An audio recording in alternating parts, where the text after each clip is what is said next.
Hello, this is Filter Curve, and I'm going to create some interactive gating of audio in Ableton. And the reason I wanted to create this video is because I found it fairly hard to get a good explanation of how to do this.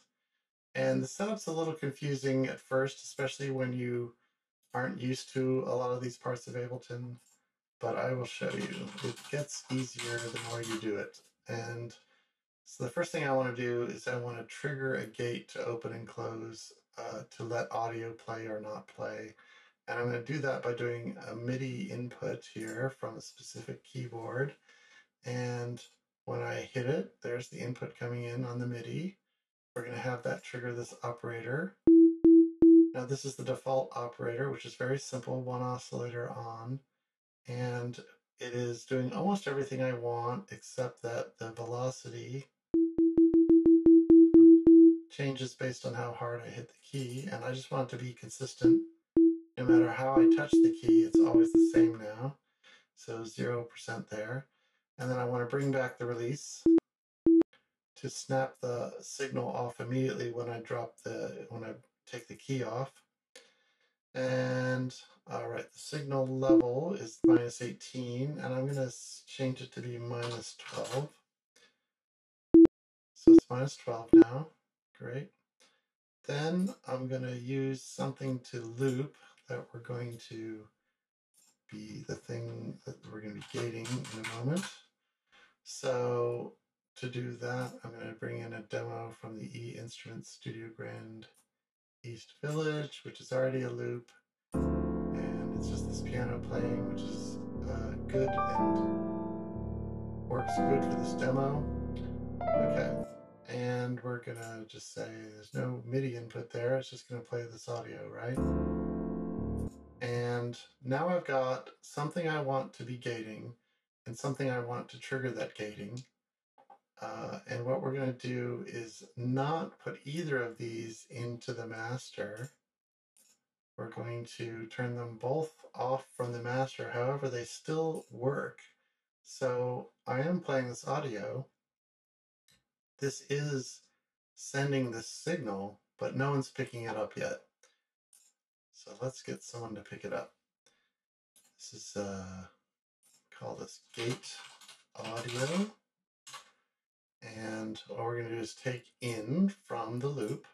So I have to do post effects because we already turned the mixer off, and then set it in as the monitor. Now we hear it. That's good. Let me just turn this off for a moment. And next we have to do the actual gate. And when we set up the gate, what we want is the trigger to be triggering the gate open and closed, which means we use a side chain and we put the trigger into it. And this is fine. If I hit the key, you can see how the input is coming in here and it is affecting the gate. But we also want to change some of these thresholds. So my signal coming in is -12. So let's make this more sensitive, say -36. We'll put a return of 12 dB. That means that when we get the on signal, it actually triggers at -36 on the way in. And on the way out, or the return, it's going to trigger at 12 dB lower than that, which is -48. Now, when I play the audio now, you see that some signal's coming in. So this is the gate closed, but it actually is letting something in. That's because the floor is at -40. We want to make the floor completely off. Now, when I press a key,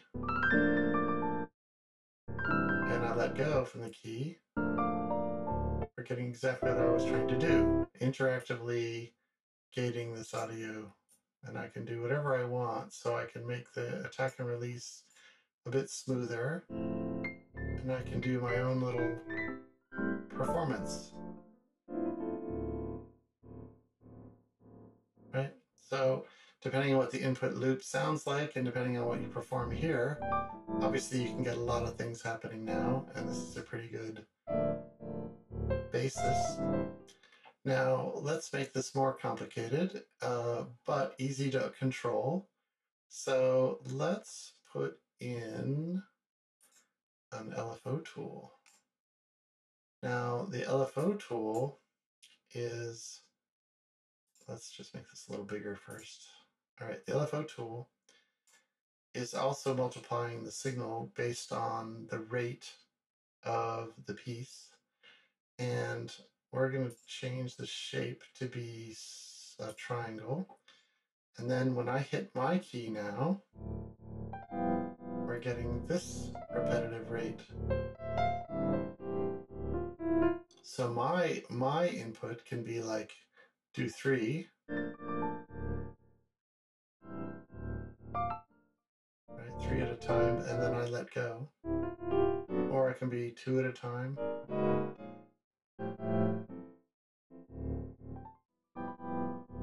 Right, so we're modifying the modification. And one other thing to note about the LFOTool is that it does do more than just multiplying the audio, but I'm just going to show off the gating aspect of it right now. And so we can do the trance gate. And so this is a more complicated gate. And when I trigger, we get this kind of sound.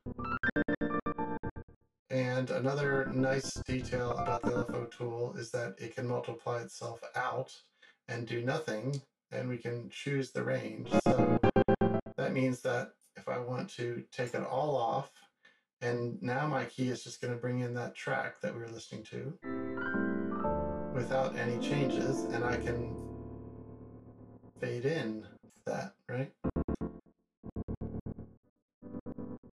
So now I can do any combination of bringing the gate open and closed for the whole thing and bringing the LFOTool in and out. So that is what I wanted to cover. If you like this video, you can subscribe and like, and I would appreciate it. I'll try to make more of these. And ask me any questions below if you have questions. Thank you.